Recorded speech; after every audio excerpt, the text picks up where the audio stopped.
Cricket கோச்சிங்கில் போய்க்கிறீங்களா?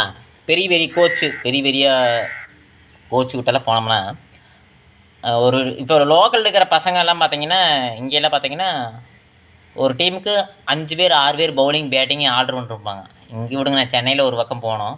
அங்கே பார்த்தீங்கன்னா keeper தவிர 10 பேர் ஆல்ரவுண்டருங்கிறாங்க. 10 பேர் ஆல்ரவுண்டர் அப்படின்னு சொல்லிட்டு அந்த கோச் வந்து செக்கிங் என்ன பண்ணுறாருன்னா, எல்லாத்தையும் லைன் நிற்க வச்சு 100 மீட்டர் ஓட சொல்கிறாரு. 100 மீட்டர் எத்தனை தடவை 30 தடவை ஸ்ப்ரிட் அடிக்கணும்னு சொன்னார்.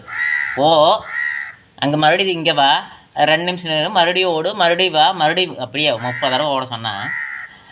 அப்புறம் சொன்னார் அவர் எங்கோட்டா, இப்போ கொஞ்சம் நேரம் இங்கே சொல்கிறோம், இப்படி திரும்பின ஆளை யாப்பனா இருக்க மாட்டான் பாருன்னாங்க. திரும்பி பார்த்து யாரும் கிடையாது. அவர் சொன்ன விதம் என்னென்னா, ஒரு ஆல்ரவுண்டர்னா ஓடுற திறனும் இருக்கணும், டைவ் அடிக்கிற திறனும் இருக்கணும், எல்லா திறனும் இருந்தால் பேட்டிங் பவுலிங் ஆட்டோமேட்டிக் வரும். அதுக்கு சரியாக இல்லை, இவனுங்கெல்லாம் 10 பேர் ஆல்ரவுண்டர் வந்து நிற்கிறானுங்க அப்படின்னாரு.